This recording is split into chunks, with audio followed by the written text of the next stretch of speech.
ಶ್ರೀ ಗುರುಗಳು ಪರಮ ಪೂಜ್ಯ ಶ್ರೀಗಳದ ಚರಣಾಮೃತದಲ್ಲಿ ಅನಂತ ಭಕ್ತಿ ಶ್ರದ್ಧಾಪೂರ್ವಕ ಪ್ರಣಾಮಗಳನ್ನು ಸಲ್ಲಿಸುತ್ತಾ ನನ್ನ ಗುರುಗಳಾದ ಪಂಡಿತ ಶ್ರೀ ಪುಷ್ಕರಾಚಾರ್ಯ ಮನಸ್ಸಿಗೆ ಅವರು ಪರಮ ಪೂಜ್ಯ ಸ್ವಾಮಿಗಳ ಮೇಲೆ ರಚನೆ ಮಾಡಿರುವ ಒಂದೆರಡು ಪದ್ಯಗಳನ್ನು ಪ್ರಸ್ತುತಪಡಿಸ್ತಾರೆ. ಪ್ರತಿಭೆಯಲ್ಲಿ ಕಾರ್ಯ ಪ್ರತಿಬಿಂಬರು ಸದಾ ಜಪ ತಪನಗೈಯುವ ಯತಿ ಕುಲೋತ್ತಮ ಮುಕುಟ ಶ್ರೀ ಸತ್ಯಾತ್ಮ ಗುರುವರ್ಯ ಅತುಲ ಭವ ಭಾರವ ಕಳೆವ ಸುತ ಪೋರಿಧಿಯ ಪದ ಪದ್ಮ ಸ್ಮರಿಪನ ಜಗನ ಮಾತುರ ಮಾಧವನು ಸಂತಸದಿ ಸರ್ವತ್ರ ಸಂತಸದಿ ಸರ್ವತ್ರ ಮಂತ್ರಮೂರ್ತಿಯ ಮನದಿ ಪೂಜಿಪ ಸ್ವಾಂತ ನಿಜ ಸಿರಿವಂತ ಸಂತ ಕೃತಾಂತ ನಂತರ ನುತಿಹ ಭವ ಕಷ್ಟಗಳ ಕಳೆವ ಮುನಿ ಮಂತ್ರವೇದ್ಯನ ನೆನೆದು ಸನ್ಮುಷ್ಟಿ ಮಂತ್ರಾಕ್ಷತೆಯರಿತ್ತು ನಿತಾಂತ ಕರುಣವ ಮಾರ್ಗ ಮಮ ಸತ್ಯಾತ್ಮ ಗುರುವರ್ಯ ಮಮ ಸತ್ಯಾತ್ಮ ಗುರುವರ್ಯ.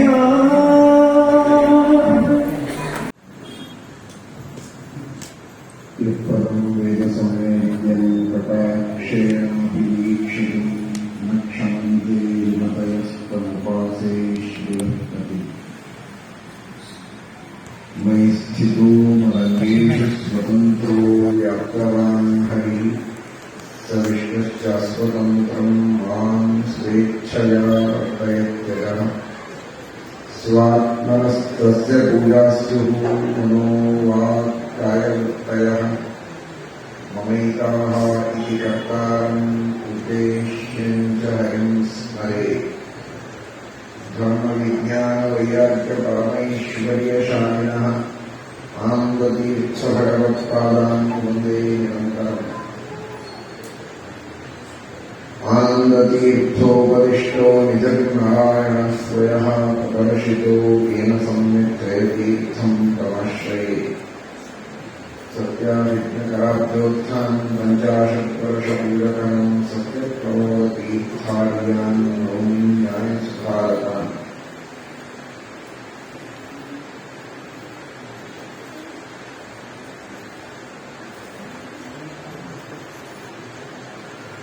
ಶ್ರೀಮದಾನಂದತೀರ್ಥ ಭಗವತ್ಪಾದಾಚಾರ್ಯರು ಶ್ರೀಮನ್ ಮಹಾಭಾರತ ತಾತ್ಪರ್ಯ ನಿರ್ಣಯ ಎಂಬಂತಹ ಶ್ರೇಷ್ಠವಾದ ಗ್ರಂಥ ರತ್ನವನ್ನು ಸಜ್ಜನರ ಉದ್ಧಾರಕ್ಕಾಗಿ ರಚನೆ ಮಾಡಿಕೊಟ್ಟಿದ್ದಾರೆ. ವಿಶೇಷವಾಗಿ ಪರಮಾತ್ಮನ ಆದೇಶ ಇದೆ, ವೇದವ್ಯಾಸ ದೇವರ ಆದೇಶ ಇದೆ. ಪೂರ್ಣ ಭರವಸೆಯಿಂದ ಅತ್ಯಂತ ಪ್ರೀತಿಯಿಂದ ಶ್ರೀಮದಾಚಾರ್ಯರಿಗೆ ಆದೇಶ ಮಾಡಿದ್ದಾರೆ. ಪಾರಾಶರ್ಯ ಫಲತತ್ವ ಪ್ರಸಿದ್ಧಿ ತಾತ್ಪರ್ಯ ಅರ್ಥಂ ಪರಮಂ ಭಾರತಸ್ಯ ವ್ಯಕ್ತಂ ವರ್ತುಂ ನಿಯಮತಿ ಸ್ಮ ಸಾಕ್ಷಾತ್ ಏನಂ ಧನ್ಯಂ ಭುವನೇ ನಮ್ಯಮಾನಃ. ಮಹಾಭಾರತ ತಾತ್ಪರ್ಯ ನಿರ್ಣಯವನ್ನು ರಚನೆ ಮಾಡುವುದಕ್ಕೆ ಶಿಷ್ಯರು ಪ್ರಾರ್ಥನೆ ಮಾಡಿದರು ಅಂತಲ್ಲ, ಕೇವಲ ಸರ್ವೋತ್ತಮನಾದ ಗುರು ತಮನಾದ ವೇದವ್ಯಾಸ ದೇವರು ಆದೇಶ ಮಾಡಿದರು. ನನಗೆ ಅತ್ಯಂತ ಸಮತವಾದ ಅರ್ಥವನ್ನು ಮಹಾಭಾರತಕ್ಕೆ ಹೇಳಬೇಕು ಅಂದರೆ ನೀವು ಮಾತ್ರ ಹೇಳಬಹುದು, ಅದಕ್ಕಾಗಿ ನೀವೇ ಶ್ರೀಮನ್ ಮಹಾಭಾರತ ತಾತ್ಪರ್ಯ ನಿರ್ಣಯವನ್ನು ರಚನೆ ಮಾಡಬೇಕು ಅಂತ ಶ್ರೀಮದಾಚಾರ್ಯರಿಗೆ ವೇದವ್ಯಾಸ ದೇವರು ಆದೇಶ ಮಾಡಿದ್ದಾರೆ. ನಮ್ಮೆಲ್ಲರ ಭಾಗ್ಯ ಎಷ್ಟು ದೊಡ್ಡದು ಅಂತ ನಾವು ತಿಳಿದುಕೊಳ್ಳುವುದು. ಶ್ರೀಮದಾಚಾರ್ಯರ ಶ್ರೀಮದಾನಂದತೀರ್ಥ ಭಗವತ್ಪಾದಾಚಾರ್ಯರ ಶಿಷ್ಯರಾಗಿ ಶಿಷ್ಯರ ಪರಂಪರೆಯಲ್ಲಿ ಅವರ ಸಿದ್ಧಾಂತವನ್ನು ತಿಳಿದುಕೊಂಡು ಅದನ್ನು ಅನುಸರಿಸುವ ಒಂದು ಪರಂಪರೆಯಲ್ಲಿ ನಾವೆಲ್ಲ ಹುಟ್ಟಿ ಬಂದಿದ್ದೇವೆ ಅಂದರೆ ನಮ್ಮ ಸೌಭಾಗ್ಯ ಎಷ್ಟು. ಅಹೋಭಾಗ್ಯಂ ಅಹೋಭಾಗ್ಯಂ ಮಧ್ವಮಾರ್ಗಾನುವರ್ತಿ ನಾವು. ಯಾಕೆಂದರೆ ವೇದವ್ಯಾಸದೇವರು ನಮ್ಮ ಗುರುಗಳಾದ ಶ್ರೀಮದಾಚಾರ್ಯರನ್ನ ಆಳಿಸಿದ್ದಾರೆ. ಏನು ಧನ್ಯಂ ಭುವನೇ ಮನ್ಯವಾನ, ಇವರೇ ಸಮರ್ಥರು ಮಹಾಭಾರತಕ್ಕೆ ವ್ಯಾಖ್ಯಾನ ಮಾಡುವುದಕ್ಕೆ, ಬ್ರಹ್ಮಸೂತ್ರಗಳಿಗೆ ವ್ಯಾಖ್ಯಾನ ಮಾಡುವುದಕ್ಕೆ, ತಮ್ಮ ಎಲ್ಲ ಗ್ರಂಥಗಳಿಗೂ ವ್ಯಾಖ್ಯಾನ ಮಾಡುವುದಕ್ಕೆ. ಭಗವದ್ಗೀತೆ ಮಹಾಭಾರತದಲ್ಲಿಯೇ ಅಂತರ್ಗತವಾದದ್ದು, ಆದರೂ ಅದಕ್ಕೆ ವಿಶೇಷವಾಗಿ ಪ್ರತ್ಯೇಕವಾದ ವ್ಯಾಖ್ಯಾನ, ಮಹಾಭಾರತಕ್ಕೆ ವ್ಯಾಖ್ಯಾನ, ಬ್ರಹ್ಮಸೂತ್ರಗಳಿಗೆ ವ್ಯಾಖ್ಯಾನ, ಇವುಗಳನ್ನು ಮಾಡುವುದಕ್ಕೆ ಶ್ರೀಮದಾಚಾರ್ಯರೇ ಅತ್ಯಂತ ಸಮರ್ಥರು ಅಂತ ವೇದವ್ಯಾಸದೇವರು ಆಲಿಸಬೇಕಾಗಿದ್ದರೆ ಇದಕ್ಕಿಂತ ದೊಡ್ಡ ಸರ್ಟಿಫಿಕೇಟ್ ಇನ್ನೇನು ಬೇಕು? ಅಂತಹ ವೇದವ್ಯಾಸದೇವರ ಆಜ್ಞೆಯಿಂದ ರಚನೆ ಮಾಡಿದ ಗ್ರಂಥ ಅದು ಮಹಾಭಾರತದ ಪರಿಗಣನೆ. ಸಕಲ ಸಜ್ಜನರ ಪ್ರಾರ್ಥನೆಯಂತೆ ಮಾಡಿದ ಗ್ರಂಥ ಅದು ಮಹಾಭಾರತದ ಪರಿಗಣನೆ. ಶ್ರೀಮದಾಚಾರ್ಯರು ಮಹಾಭಾರತ ತಾತ್ಪರ್ಯ ನಿರ್ಣಯದಲ್ಲಿ ಸಮಗ್ರವಾದ ಮಹಾಭಾರತ, ಹರಿವಂಶ, ಭಾಗವತ ಹಾಗೂ ರಾಮಾಯಣ ಈ ಎಲ್ಲ ಇತಿಹಾಸ ಪುರಾಣಗಳ ನಿರ್ಣಯವನ್ನು ಮಾಡಿಕೊಟ್ಟಿದ್ದಾರೆ. ಹೆಸರು ಮಹಾಭಾರತ ತಾತ್ಪರ್ಯ ನಿರ್ಣಯ ಅಂತ. ಆದರೆ ಮಹಾಭಾರತದಲ್ಲಿ ಬರುವಂತಹ ರಾಮಾಯಣದ ಕಥಾ ಹಾಗೂ ಮೂಲ ರಾಮಾಯಣದ ಕಥೆಯನ್ನ ಅತ್ಯಂತ ಸ್ಪಷ್ಟವಾಗಿ ಅಲ್ಲಿ ಬರುವ ಸಂಶಯಗಳಿಗೆಲ್ಲ ಪರಿಹಾರವನ್ನು ನೀಡುವಂತೆ ಉಪದೇಶವನ್ನು ಮಾಡಿದ್ದಾರೆ. ಮಹಾಭಾರತದ ತಾತ್ಪರ್ಯ ನಿರ್ಣಯವನ್ನು ರಚನೆ ಮಾಡುವ ಶ್ರೀಮದಾಚಾರ್ಯರು ಮಂಗಲ ಪದ್ಯದಲ್ಲಿ ನಾರಾಯಣಾಯ ಪರಿಪೂರ್ಣ ಗುಣಾಣಮಾಯ ವಿಶ್ವೋದಯ ಸ್ಥಿತಿ ಲಯೋ ನಿಯತಿ ಪ್ರದಾಯ ಜ್ಞಾನಪ್ರದಾಯ ಪ್ರಬುಧಾಸುರ ಸೌಖ್ಯ ದುಃಖ ಸತ್ಕಾರಣಾಯ ವಿತತಾಯ ನಮೋ ನಮಸ್ತೆ ಎನ್ನುವುದಾಗಿ ಮಂಗಳಾಚರಣೆಯನ್ನು ಮಾಡಿದ್ದಾರೆ. ವಿಶ್ವೋದಯ ಸ್ಥಿತಿ ಲಯೋ ನಿಯತಿ ಪ್ರದಾಯ. ಆ ಭಗವಂತ ಸಮಗ್ರವಾದ ವಿಶ್ವದ ಸೃಷ್ಟಿ, ಸ್ಥಿತಿ, ಲಯ, ನಿಯಮನ ಎಲ್ಲವನ್ನೂ ಮಾಡುವಂಥವನು ಅಂತ ಆ ಪರಮಾತ್ಮನ ಸ್ಮರಣೆಯನ್ನು ಮಾಡಿದ್ದಾರೆ. ಭಗವಂತನಿಗೆ ನಮಸ್ಕಾರ ಮಾಡುವಾಗ ಜಗತ್ತಿನ ಸೃಷ್ಟಿ, ಸ್ಥಿತಿ, ಲಯ, ನಿಯಮನಗಳಿಗೆ ಕಾರಣನಾಗಿದ್ದಾನೆ ಅಂತ ಸ್ಮರಿಸಿ ನಮಸ್ಕಾರವನ್ನು ಮಾಡುವುದರ ಉದ್ದೇಶವೇನು ಅಂದರೆ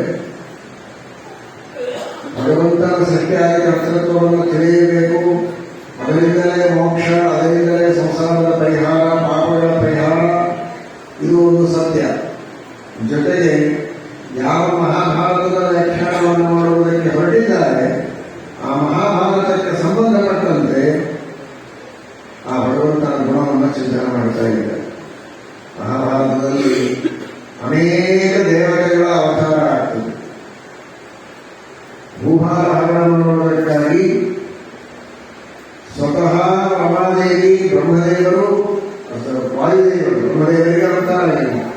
ಆದರೆ ವಾಯುದೇವರು, ಭಾರತೀ ದೇವಿ, ಇಂದ್ರಾದಿ ದೇವತೆಗಳೆಲ್ಲ ಅವತಾರ ಮಾಡಿದ್ದಾರೆ.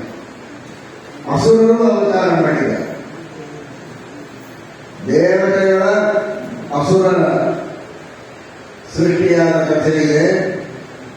ಅನೇಕ ಋಷಿಗಳ, ಮುನಿಗಳ ಹಾಗೂ ಮನುಷ್ಯರ ನಾನಾ ವಿಧವಾದ ಜೀವರಾಶಿಗಳ ಸೃಷ್ಟಿಯ ಕಥೆ, ಅವರೆಲ್ಲರ ಉತ್ಪತ್ತಿ, ಅವರು ಹುಟ್ಟಿ ಮಾಡಿದಂತಹ ಅನೇಕ ಕಾರ್ಯಗಳು, ಅಸಾಧಾರಣವಾದ ಕಾರ್ಯಗಳಿವೆ. ಅಂತಹ ಅದ್ಭುತವಾದ ದೇವ, ಋಷಿ, ಪಿತೃಗಳ, ಚಕ್ರವರ್ತಿಗಳ ಕಥೆಗಳೆಲ್ಲ ಬರ್ತವೆ. ಅದಕ್ಕೆ ಶ್ರೀಮದಾಚಾರ್ಯರು ಮಹಾಭಾರತವನ್ನು ಓದುವಾಗ ನಿಮಗೆ ಇರಬೇಕಾದ ದೃಷ್ಟಿ ಏನು ಅಂದರೆ ಬಹಳ ಇಂಟ್ರೆಸ್ಟಿಂಗ್ ಆಗಿರ್ತದೆ ಕಥೆ. ಅಪೂರ್ವವಾದ ಇತಿಹಾಸವನ್ನು ಹೇಳ್ತಾರೆ. ಎಷ್ಟು ಅದ್ಭುತ ಹೀಗಿರಬಹುದಾ ಅಂತ ಅನಿಸ್ತದೆ. ಆ ತರಹದ ಅದ್ಭುತವಾದ ಕಥೆಗಳೆಲ್ಲ ಅಲ್ಲಿ ಬರ್ತದೆ. ಆ ಕಥೆಗಳನ್ನು ಬಹಳ ಇಂಟ್ರೆಸ್ಟಿಂಗ್ ಆಗಿದೆ, ಆಗಿದೆ ಅಂತ ಕೇಳಬೇಡಿ. ವಿಶ್ವೋದಯ ಸ್ಥಿತಿ ನಿಯತಿ ಪ್ರದಾಯ. ಇಂತಹ ದೇವತೆಗಳೇ ಆಗಿರಬಹುದು, ಋಷಿಮುನಿಗಳೇ ಆಗಿರಬಹುದು, ಅಥವಾ ಚಕ್ರವರ್ತಿಗಳೇ ಮೊದಲಾದವರು ಯಾರೇ ಇರಬಹುದು, ಅವರೆಲ್ಲ ಉತ್ಪತ್ತಿ, ಅವರ ಸ್ಥಿತಿ, ಅವರ ಬಲ, ಅವರ ಶಕ್ತಿ, ಅವರ ಪರಾಕ್ರಮ, ಅವರ ಔದಾರ್ಯ, ಅವರ ವೀರ್ಯ, ಅವರ ನಾನಾ ವಿಧವಾದಂತಹ ಲೋಕೋತ್ತರವಾದ ಕಾರ್ಯಗಳು ಎಲ್ಲವನ್ನೂ ಒಳಗಿಟ್ಟು ಭಗವಂತನೇ ಮಾಡಿಸ್ತಾನೆ ಅನ್ನುವ ಅನುಸಂಧಾನ ನಿಮ್ಮ ಮನಸ್ಸಿನಲ್ಲೇ ಇರಲಿ. ಅದಕ್ಕೋಸ್ಕರ ಆ ಕಥೆಗಳನ್ನು ಓದೋದು, ಕೇಳೋದು. ಕಥೆ ಕೇಳುವಾಗ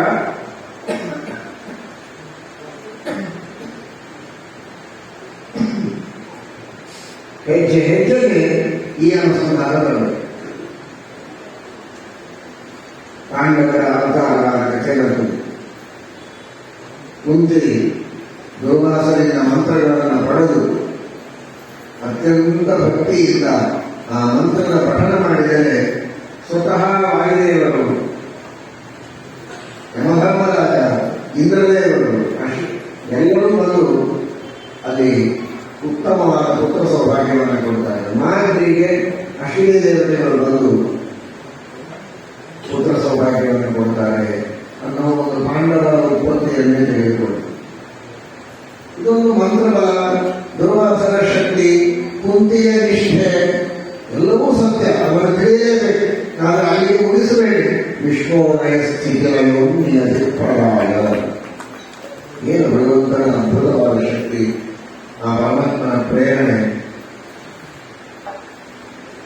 ದುರ್ವಾಸರಿಗೆ ಅಷ್ಟು ಪರಿಪರಿಯಾಗಿ ನಿರಂತರವಾಗಿ ಅವರು ಸೇವೆ ಮಾಡಿದ್ದಾರೆ. ನಿರಂತರವಾಗಿ ದುರ್ವಾಸನ ಸೇವೆಯನ್ನು 13 ವರ್ಷಗಳ ಕಾಲ ದುರ್ವಾಸನ ಸೇವೆಯನ್ನು ಮಾಡಿ ಕುಂತಿ ಅವನಿಂದ ಹೊರ ಪಡೆದು ಅನುಗ್ರಹವನ್ನು ಪಡೆದು ಇದೆಲ್ಲ ಭಗವಂತನ ಪ್ರೇರಣೆ. ಅದರೊಳಗೆ ಅವರು ಮಾಡಿದ 12 ವರ್ಷದ ಸೇವೆ ಭೀಮಸೇನರ ಅವತಾರಕ್ಕೋಸ್ಕರ, ಇನ್ನೂ 1 ವರ್ಷದ ಸೇವೆ ಉಳಿದವರೆಲ್ಲ ಅವತಾರಕ್ಕಾಗಿ.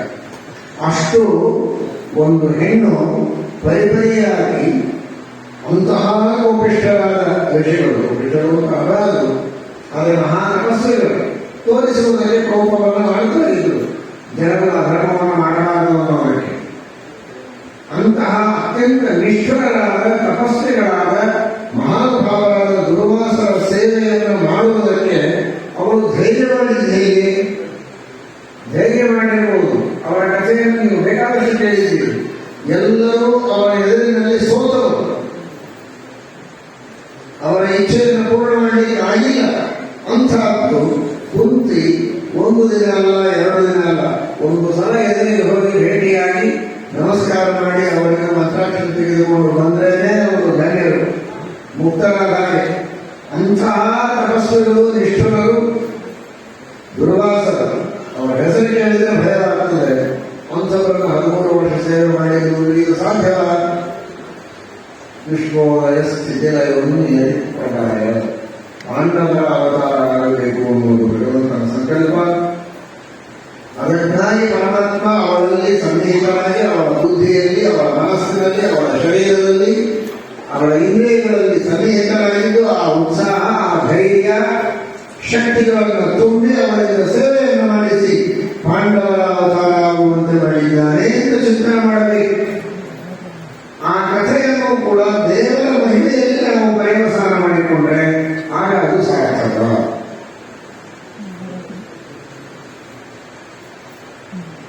ಅದೇನು ಅದ್ಭುತವಾದ ವಾಯುದೇವರು ಮಾಡಿದ ಅನುಗ್ರಹ. ಸ್ಪಷ್ಟೈವಯಂ ಪ್ರೀತಿಮತಾಗಿದೆ ನರೇಂದ್ರ ಕಾಂತ ಸುರೇಂದ್ರ ಕುಂತಿ. ಕೇವಲ ಸ್ಪರ್ಶಮಾತ್ರದಿಂದ ವಾಯುದೇವರು ಭೀಮಸೇನ ದೇವರಿಗೆ ಜನ್ಮವನ್ನು ಕೊಟ್ಟಿದ್ದಾರೆ ಅಂತಂದ್ರೆ ವಿಶ್ವೋದಯ ಸ್ಥಿತಿಲಯವನ್ನು ನಿಯತಿ ಪ್ರದಾಯ.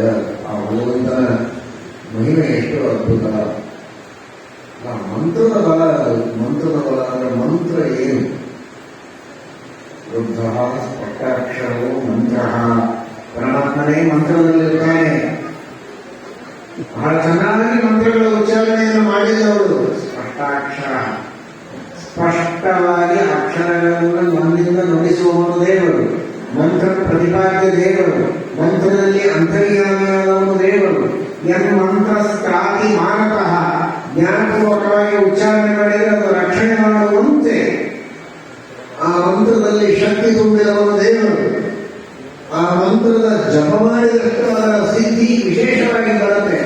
ಆ ಇದರ ಗೀತಾ ತಾತ್ಪರ್ಯದಲ್ಲಿ ಇದಕ್ಕೆ ಶ್ರೀಮದಾಚಾರ್ಯ ಹೇಳ್ತಾರೆ. ಇಲ್ಲಿ ತಾತ್ಪರ್ಯ ನಿರ್ಣಯದ ಮಂಗಲವೂ ಇದೆ, ಗೀತಾ ತಾತ್ಪರ್ಯ, ಮಹಾಭಾರತ ತಾತ್ಪರ್ಯ ನಿರ್ಣಯ, ಗೀತಾ ತಾತ್ಪರ್ಯ ನಿರ್ಣಯ. ಜಾತಕೋ ಜಪ ಇತ್ತೇವ, ಹುಟ್ಟಿದವರನ್ನು ರಕ್ಷಣೆ ಮಾಡುವುದಕ್ಕಿದ್ದಂತೆ ಹುಟ್ಟಿದವರನ್ನ ರಕ್ಷಣೆ ಮಾಡುತ್ತದೆ. ಆದ್ದರಿಂದ ಒಂದು ಜಪ, ಮಂತ್ರದಲ್ಲಿ ದೇವರು, ಅದರ ಆವೃತ್ತಿಯನ್ನು ಮಾಡುವ ಏನೋ ಒಂದು ಪ್ರಕ್ರಿಯೆ ಇದೆ, ಜಪ ಇದೆ. ಆ ಕ್ರಿಯೆಯಲ್ಲಿಯೂ ಭಗವಂತ ಇದ್ದಾನೆ. ಆ ಉಚ್ಚಾರಣೆಯನ್ನ ಮಾಡಿಸುವುದು ದೇವರು, ಅದರೊಳಗೆ ಸ್ಪಷ್ಟತೆಯನ್ನು ಕೊಡುವುದು ದೇವರು, ಅದರಿಂದ ಸಂತುಷ್ಟನಾಗುವವನು ತಾನೇ, ಫಲ ಕೊಡುವವನು ತಾನೇ. ಏನೇನು ಮಾಡ್ತಾರೆ ದೇವರು? ಎಲ್ಲರ ಉತ್ಪತ್ತಿಗೆ ಕಾರಣ ಅಲ್ಲ, ಎಲ್ಲದರ ಉತ್ಪತ್ತಿಗೂ ಕಾರಣ. ವಿಶ್ವೋದಯ ಸ್ಥಿತಿ ಲಯೋನ್ಯತೆ ಪರಾಗ. ಇವಳ ಮನಸ್ಸಿನಲ್ಲಿ ದುರ್ವಾಸನ ಬಗ್ಗೆ ಒಂದೇ ಕಥೆಗೆ ವಿಶ್ಲೇಷಣೆ ಮಾಡ್ತಾ ಇದ್ದೀನಿ ನಾನು, ಆಚೆ ಈಚೆ ಹೋಗ್ತಾ ಇಲ್ಲ. ಹಾಗೆ ಹೋದ್ರೆ ಅದು ಹೇಳಿ ಕೇಳಿ ಮಹಾಭಾರತ ಮುಗಿಯೋದೇ ಇಲ್ಲ. ಅವಳ ಮನಸ್ಸಿನಲ್ಲಿ ಭಕ್ತಿಯ ಉದಯ ಆಗಿದೆ, ಅವಳ ಮನಸ್ಸಿನಲ್ಲಿ ಶ್ರದ್ಧೆಯ ಉದಯ ಆಗಿದೆ. ಕೆಲವು ಉದಯ ಆಗ್ತದೆ, ಅವನಿಗೊಬ್ಬರು ಬಹಳ ಭಾವಕರಾಗಿ ಒಂದು ಅಷ್ಟಾಂಗ ನಮಸ್ಕಾರ ಆಗ್ತಾರೆ. ಒಂದು ಸ್ವಲ್ಪ ಆಚೆ ಈಚೆ ಹೋಗ್ಬೋದು, ಎಲ್ಲಿದ್ದಾನಪ್ಪ ಅಂತ ನೋಡಿದ್ರೆ ಯಾರು ಇರೋದಿಲ್ಲ, ಮಾಯ ಹೋಗ್ತೀವಿ. ಮಾಯ ಆಗ್ತಾರೆ, ಅವಶ್ಯವಾಗಿ ಹೋಗ್ತಾರೆ ಅಂತಲ್ಲ, ಮನೆ ಹೋಗಿರ್ತಾರೆ. ಯಾಕಂದ್ರೆ ಉದಯ ಆಯ್ತು, ಅದರ ಸ್ಥಿತಿ ಇರುವುದಿಲ್ಲ. ಹಾಗೆ ಭಕ್ತಿ ಶ್ರದ್ಧೆಗಳ ಉದಯವಾಗ್ತದೆ, ಅದು ಮಾಯವಾಗ್ತದೆ, ಸ್ಥಿತಿ ಇರೋದಿಲ್ಲ. ಶ್ರದ್ಧೆ ಅವರಲ್ಲಿ ಬಂತು, ನಿಷ್ಠೆ ಬಂತು, 13 ವರ್ಷಗಳವರೆಗೆ ಅದರ ಸ್ಥಿತಿ ಇತ್ತು, ಮುಂದುವರಿತು ಅಂತ ತಿಳುವಳಿ. ಅದರ ಪ್ರತ್ಯಕ್ಷ ದರ್ಶನ ಆಗ್ತಾ ಇದೆ, ಅದರ ಕಾರ್ಯ ದರ್ಶನ. ವಿಶ್ವೋದಯ ಸ್ಥಿತಿ ಲಯೋನ್ಯತೆ ಪ್ರದಾನ. ಈ ರೀತಿ ಭಗವಂತ ಒಂದು ಸೃಷ್ಟಿಯನ್ನು ಮಾಡ್ತಾನೆ ಅಂದ್ರೆ ಅದರ ಹಿಂದೆ ಭಗವಂತನ ಏನು ಅದ್ಭುತವಾದ ಕಾರ್ಯ. ಕೃಪಾಚಾರ್ಯ ಉತ್ಪತ್ತಿಯಾಗಿದೆ, ಧ್ರುವರಾಜರ ಉತ್ಪತ್ತಿ, ದ್ರೋಣಾಚಾರ್ಯರ ಉತ್ಪತ್ತಿ, ಒಬ್ಬೊಬ್ಬರದ್ದು ಒಂದೊಂದು ರೀತಿಯಿಂದಾಗಿದೆ. ಅದನ್ನೆಲ್ಲವೂ ಮಹಾಭಾರತ ಹೇಳ್ತಾರೆ, ಶಿವಾಚಾರ್ಯರು ನಿರ್ಣಯ ಕೊಡ್ತಾರೆ. ವಿಶ್ವೋದಯ ಸ್ಥಿತಿ ಲಯೋನ್ಯತೆ ಪ್ರದಾನ. ವಿವಿಧವಾದ ಉದಯಗಳು, ಅದಕ್ಕೆ ವಿಶ್ವೋದಯ ಅಂತ. ಎಲ್ಲವುಗಳ ಅಲ್ಲ, ಎಲ್ಲ ತರಹದ ಉದಯ. ಸ್ತ್ರೀ ಪುರುಷರ ಸಂಬಂಧದಿಂದ ಉತ್ಪತ್ತಿ, ಅದನ್ನು ಪರಮಾತ್ಮ ಮಾಡಿಸಿದ್ದಾನೆ. ನಿಯೋಗ ಪದ್ಧತಿಯಿಂದ ಉತ್ಪತ್ತಿ, ಅದನ್ನು ಮಾಡಿಸಿದ್ದಾನೆ. ದೇವತಾನುಗ್ರಹದಿಂದ ಸ್ಪರ್ಶ ಮಾತ್ರದಿಂದ ಉತ್ಪತ್ತಿ, ಅದನ್ನು ಮಾಡಿಸಿದ್ದಾನೆ. ಆ ಗ್ರಹಣ ಮಾತ್ರದಿಂದ ಗರ್ಭಧಾರಣೆ, ಅದನ್ನು ಮಾಡಿಸಿದ್ದಾನೆ.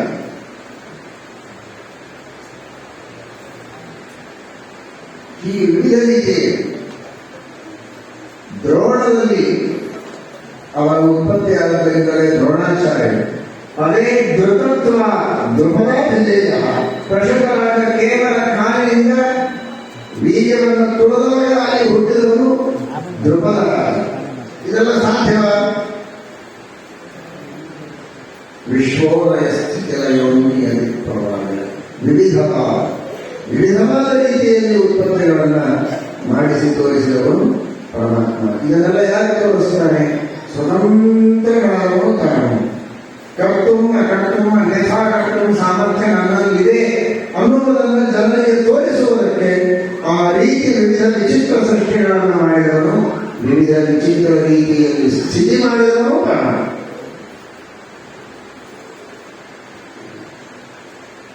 ಉತ್ತರೆಯ ಗರ್ಭದಲ್ಲಿ ಪರೀಕ್ಷೆಗಾರರನ್ನ ಪರಮಾತ್ಮ ರಕ್ಷಣೆ ಮಾಡಿದ ಅಂತಹ ವಿಚಿತ್ರವಾದ ಸ್ಥಿತಿ.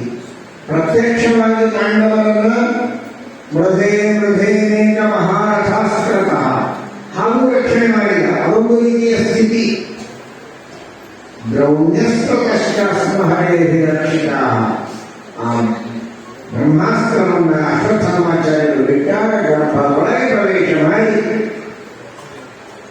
ಆ ಗರ್ಭದ ಸುತ್ತ ತಿರುಗುತ್ತಾ ಅದಕ್ಕೇನೂ ಆಗದೆ ಇರುವ ಹಾಗೆ ರಕ್ಷಣೆಯನ್ನು ಮಾಡಿದೆ. ಮತ್ತೆ ಹುಟ್ಟಿದಾಗ ಸತ್ತು ಹುಟ್ಟಿದ ವಿಶ್ವೋದಯ ಸ್ಥಿತಿಲಯೋನ್ಯತಿ ಪ್ರಧಾನ.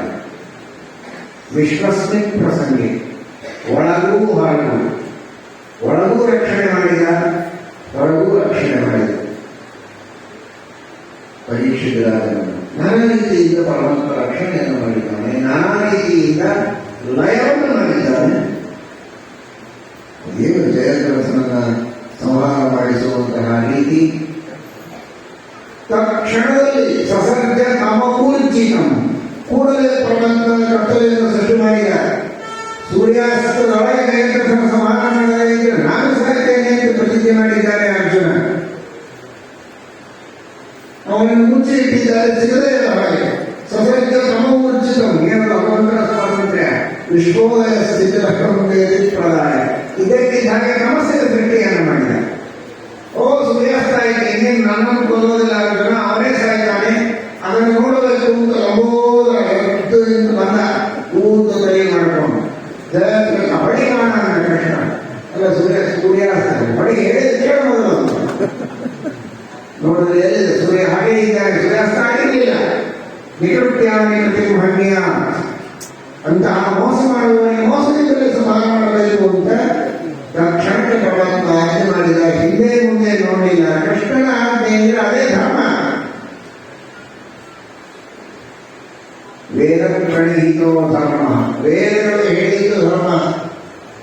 ಹೌದು, ವೇದಗಳು ಹೇಳಿದ್ದು ಧರ್ಮ. ಆದರೆ ವೇದ ವೇದದಲ್ಲಿ ಅನ್ಯಣ್ಣ, ವೇದ ಅಂದ್ರೆ ನಾರಾಯಣ, ವೇದೋ ನಾರಾಯಣ ಸಾಕ್ಷಾತ್. ಪರಮಾತ್ಮ ಹೇಳಿದ್ದೇ ಧರ್ಮ. ಆ ಪರಮಾತ್ಮ ಏನು ಹೇಳಿದ್ದಾನೆ ಅಂತ ತಿಳಿಸೋದಕ್ಕೆ ವೇದ ಬೇಕು. ಪ್ರತ್ಯಕ್ಷವಾಗಿ ದೇವರು ಹೇಳೋ ಮುಂದೆ ವೇದ ಏನಿದೆ ಅಂತ ನೋಡ್ತೀರಿ ಅಂದ್ರೆ ತಕ್ಷಣಕ್ಕೆ ಪರಮಾತ್ಮ ಆಜ್ಞೆಯನ್ನು ಪರಿಪಾಲನೆ ಮಾಡಿದ. ಪಡೆದಿದ್ದಾನೆ ಜಯದ್ರಥವನ್ನ ಕೊಡಲೆ ಒಂದು ಕಾಯಿ ಬಿಡಿಸ್ಬೇಡ ಅಂದ ತಲೆ. ನೋಡಿ, ಇದು ವಿಶ್ವನಗ ವಿವಿಧವಾದ ಲಯಗಳು. ಜಯದ್ರಥನನ್ನು ಸಾಯಿಸೋದಕ್ಕೆ ಸಮಸ್ಯೆಯನ್ನು ಸೃಷ್ಟಿ ಮಾಡಿ, ಇನ್ನೂ ಕತ್ತಲಿದೆ, ಸೂರ್ಯಾಸ್ತ ಆಗಿದೆ ಅಂತ ಅವನಿಗೆ ಭ್ರಮ ಹುಟ್ಟಿಸಿ ಅವನನ್ನು ಕೊಲ್ಲಿಸಿದ. ತಲೆ ಕೆಳಗೆ ಬಿಡಿಸ್ಬೇಡ ಅಂತ. ಹಾಗೆ ನೋಡಿ, ನೋಡಬೇಕು, ಎಲ್ಲಿಯೋ ದೂರದಲ್ಲಿರುವ ಅವರ ಅಪ್ಪನ ಕೈಯಲ್ಲಿ ಅದು ಬಿದ್ದಿದೆ. ಯಾಕೆ ಅಂದ್ರೆ ಅವರ ಮೊಲ ಯಾರು ಅವನ ತಲೆ ಕೆಳಗೆ ಹಾಕ್ತಾರೋ ಅವರ ತಲೆ ಸಾಲ ಹೋಣ ಮಾಡಿಕೊಂಡು. ನೋಡಿ, ಇದೇನು ವಿಚಿತ್ರ. ಬಾಣ ಹೊಡೆದು ಇವನನ್ನು ಕೊಂದ್ರೆ ಅವರ ಅಪ್ಪನ ಕೈಯಲ್ಲಿ ಅವರ ಮಗನ ತಲೆ ಬೀಳೋ ಹಾಗೆ ಮಾಡಿ ಅವರ ಅಪ್ಪನನ್ನು ಕೂದಲೇ ಕೊಲ್ಲಿಸಿದ್ದಾನೆ ಕೃಷ್ಣ. ವಿಶ್ವೋದಯ ಸ್ಥಿತಿ ವಿವಿಧ ರೀತಿಯ ಲಯ, ವಿವಿಧ ರೀತಿಯ ಸ್ಥಿತಿ, ವಿವಿಧ ರೀತಿಯ ಉದಯ, ಇವುಗಳನ್ನು ಮಾಡಿದಂತಹ ಆ ಭಗವಂತನ ಮಹಿಮೆಯನ್ನು ತಿಳಿಯುವುದಕ್ಕೆ ತಾತ್ಪರ್ಯ ನಿರ್ಣಯವನ್ನ ಅಧ್ಯಯನ ಮಾಡಬೇಕೆ ಹೊರತು ಕೆಲವೊಂದು ಇಂಟ್ರೆಸ್ಟಿಂಗ್ ಆದ ಕಥೆಗಳೆಲ್ಲ ಇರುತ್ತೆ. ಮಜಾ ಕಥೆಗಳೆಲ್ಲ ಬರುತ್ತೆ. ಮಜಾ ಕಥೆ ಬರುತ್ತೆ ಅಂತ ಭಾರತ ಕೇಳಕ್ಕೆ ಹೋಗೋದಾದ್ರೆ ಮಜ್ಜಾ ಹೋಗಲೇ ಬೇಡ, ಮನೆ ಕೊಡೋದೇ ವಾಸ. ದೇವರ ಮಹಿಮೆ ಅಂತ ಕೇಳುವುದಾದ್ರೆ ಅವಶ್ಯವಾಗಿ ಮಹಾಭಾರತದ ಶ್ರವಣವನ್ನು ಮಾಡಬೇಕು ಎಂಬ ದೃಷ್ಟಿಕೋನವನ್ನು ಕೊಟ್ಟವರು ಶ್ರೀರಾಮತೀರ್ಥ ಪಾದಾಚಾರ್ಯರು. ಅಂತಹ ಶ್ರೀಮನ್ ಮಹಾಭಾರತ ತಾತ್ಪರ್ಯದ ಮಂಗಲ ಮಹೋತ್ಸವ, ವಿಶ್ವತ್ವ ವಿದ್ವಾಂಸರೆಲ್ಲ ಮುಕ್ತ ಕಂಠದಿಂದ ಪುಷ್ಕರಾಚಾರ್ಯರ ಹತ್ತಿರ ಅಧ್ಯಯನವನ್ನು ಮಾಡಿದ ವಿದ್ಯಾರ್ಥಿಗಳ ಬಗ್ಗೆ ಹೇಳಿದರು. ಕೇಳಿದ ಪ್ರಶ್ನೆಗಳಿಗೆ ಹಿಂದೆ ಮುಂದೆ ನೋಡದೆ, ವಿಚಾರ ಮಾಡದೆ, ಅತ್ಯಂತ ಚಿಕ್ಕ ವಯಸ್ಸಿನ 83-90 ವಯಸ್ಸಿನ ವಿದ್ಯಾರ್ಥಿಗಳು ಅಷ್ಟು ಉತ್ಸಾಹದಿಂದ ನೆನಪಿನಲ್ಲಿ ಇಟ್ಟುಕೊಂಡು ಉತ್ತರವನ್ನು ಕೊಟ್ಟಿದ್ದಾರೆ ಅಂತ ಕೇಳಿದರೆ ನಿಜವಾಗಿಯೂ ಬಹಳ ಬಹಳ ಬಹಳ ಸಂತೋಷವಾಗಿದೆ. ಯಾಕೆಂದರೆ